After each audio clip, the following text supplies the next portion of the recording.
Hey, I'm Rob Poggenklass from Legal Aid Justice Center.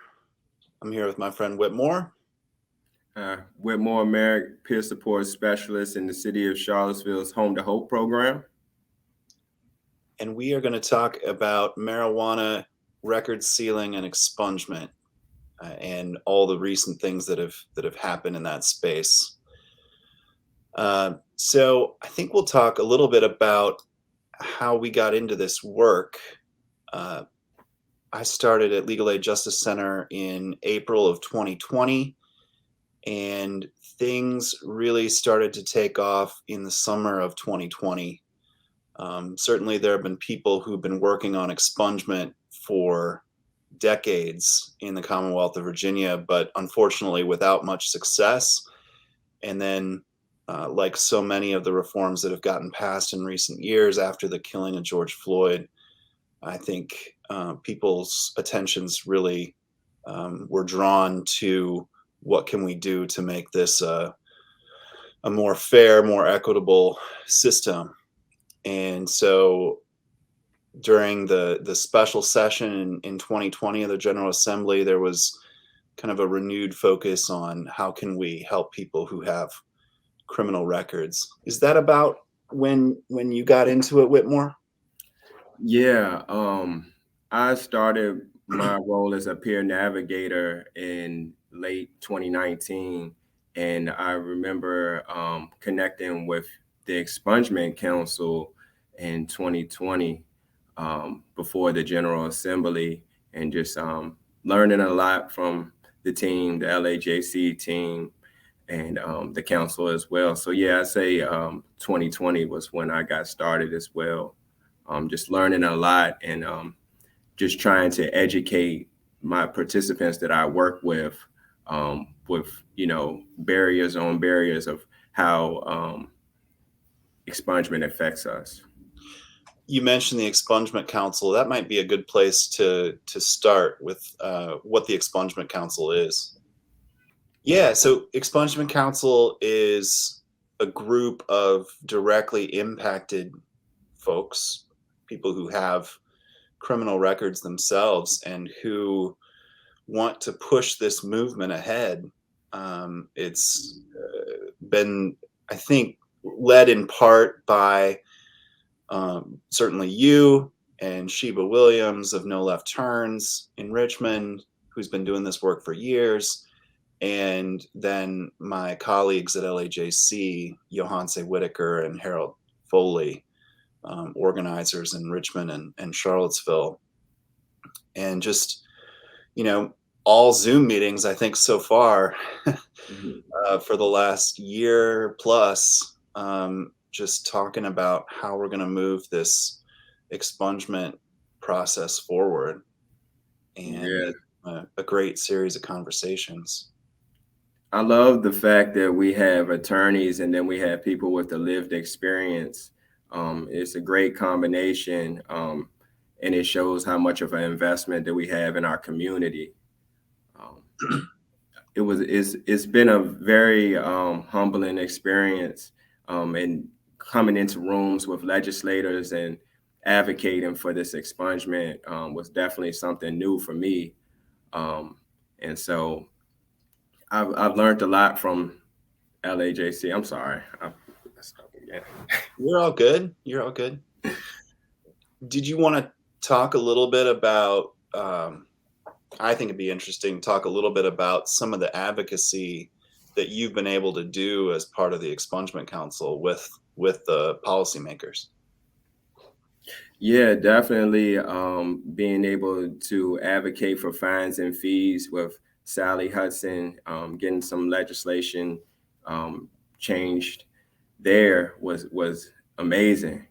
Just being able to speak with people with that power, it's just like next level. I never thought that I could, just do that. Yeah, so it's definitely been a good experience, and being able to educate my participants firsthand, speaking and from experience and learning.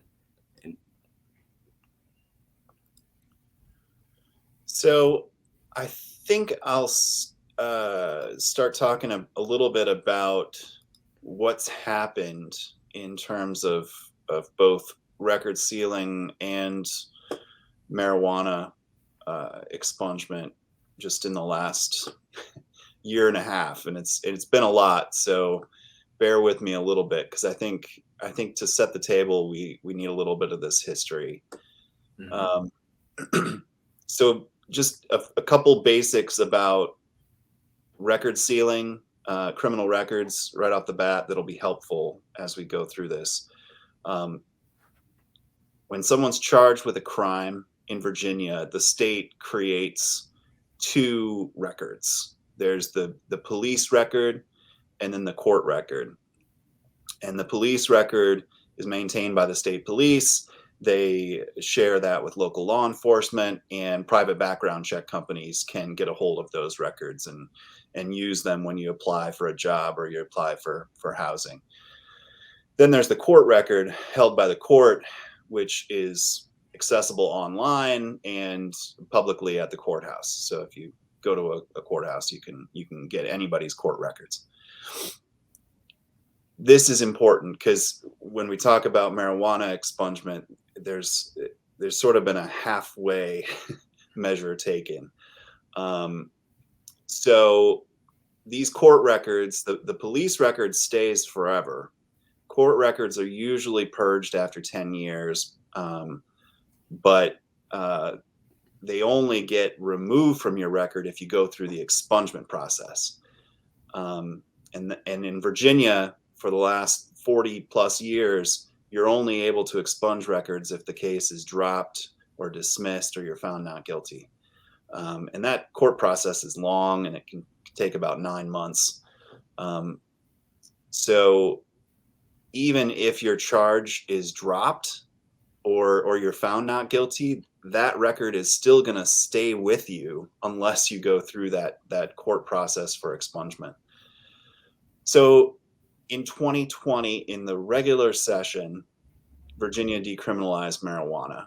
And as part of that, the state started to seal the police records of marijuana possession charges.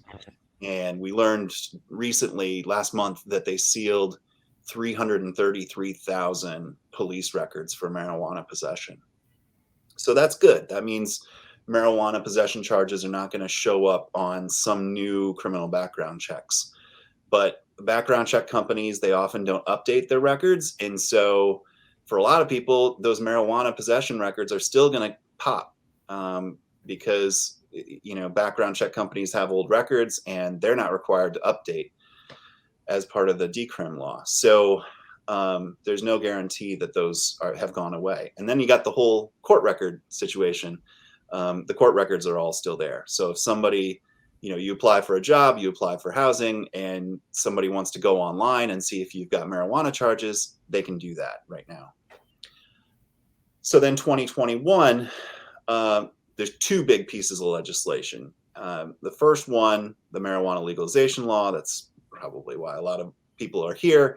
That one required the state police to seal the possession with intent to distribute misdemeanor charges. About 64,000 of those were sealed on July 1st. Again, just the police records, which is good. But once again, these records can still pop if background check companies are using old records, and then the court records are all still public. And then felony possession with intent to distribute, neither the decrim or legalization touched that. Then we also got the law that Whitmore and I worked on, which is the major expansion of record sealing. So for the first time in Virginia, people with criminal convictions are going to be able to seal their records from public view. And that is a huge change. Now, this law is not going to go into effect for a few years. I'll talk about that a little bit. But as part of that law, marijuana possession and the misdemeanor PWID will be automatically sealed when it goes into effect, so long as the person doesn't have any convictions within 7 years of their marijuana conviction. And then people with a felony PWID conviction are going to be able to petition a court and go through the court process to get their record sealed. So there's a lot of requirements, but one good thing in the new law is that because that court process is difficult, if people need help with it, they can get an attorney if they can't afford one, and that the attorney can help them navigate that process. So right now, this law is set to go into effect July 1st of 2025. But it could go into effect sooner if the state police and the courts and the clerks can all agree that they're ready to implement it. And just a week or so ago, we learned from the Crime Commission that the state police is about 6 months ahead of schedule. So it's possible that this law could go into effect sooner than July 1st, 2025. And we're optimistic about that. But we'd also like to expand the law. So maybe Whitmore, do you want to talk about a few of the ways that we might be able to improve this law if the General Assembly will listen? Yeah, sure. Definitely a way to improve it is to be a little bit more far-reaching. There are a lot of charges that will not be eligible for expungement, and mainly because of the way that charges are classified in Virginia as, considered violent cases or whatnot. And we just really believe that everybody deserves another chance. I won't just say second. At this point, we know that people need a second, third, maybe or fourth chance. Another huge issue is that you can only have 2 lifetime convictions expunged. And we just feel like that's just not fair, especially for people that have gone years, decades without reoffending. And just really just need a chance to have fair, equal housing rights, employment, and it affects us in so many different ways that it's definitely we need more legislation passed on this. The automatic part, I think a lot of people assume that if your charges are dismissed, they're just automatically removed. And for the longest time in Virginia, that hasn't been the case. You have to go through the expungement process to get dismissed cases removed. But now with the new law, there's going to be a few different misdemeanors that people will be able to have that the state is just automatically going to seal. And so, I mean, what does the Expungement Council say about sort of automatic versus going through the court process? Yeah, I mean, automatic is definitely what we're pushing for because, petition based it's just such a lengthy process. It's costing, and it's also traumatic to have to relive and go through the fingerprinting and court process once again. Once you've exited that lifestyle. Yeah, to go through this process again, you've got to introduce yourself again to all the same people that you were caught up with. So you might have to go back to the police station, to the place where you were wrongfully arrested, and get your fingerprints done, and then you got to go back into court and face the prosecutor and the judge, and the prosecutor has a chance to try and deny your opportunity for expungement. It's a long traumatic process.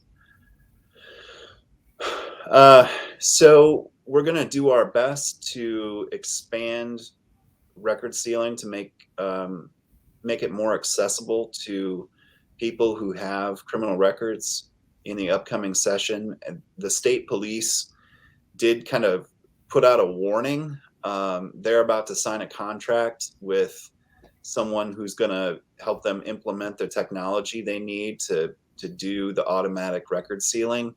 And so they told the Crime Commission that if the General Assembly comes back and makes major changes, whatever that means, then they're going to need a whole lot more money. And the General Assembly has already given the state police $12.5 million to do this record sealing. So the state police does not need any more money for this process, right, Whitmore? Yeah, man. Just wanted to speak. I just wanted to say that expungement will just restore so much more hope and just help so many more people that I work with in the community. It affects everyone, the families, the kids, where you live, what you eat, where you work. And I just really think it's a time for a change. I mean, it's been so much. This is the first legislation that's been passed in decades, centuries almost. So just want to push that out. It's so urgent for folks to get another chance. All right, and that pretty much wraps it up for us, and we will leave plenty time for Q&A. Thank you, everyone.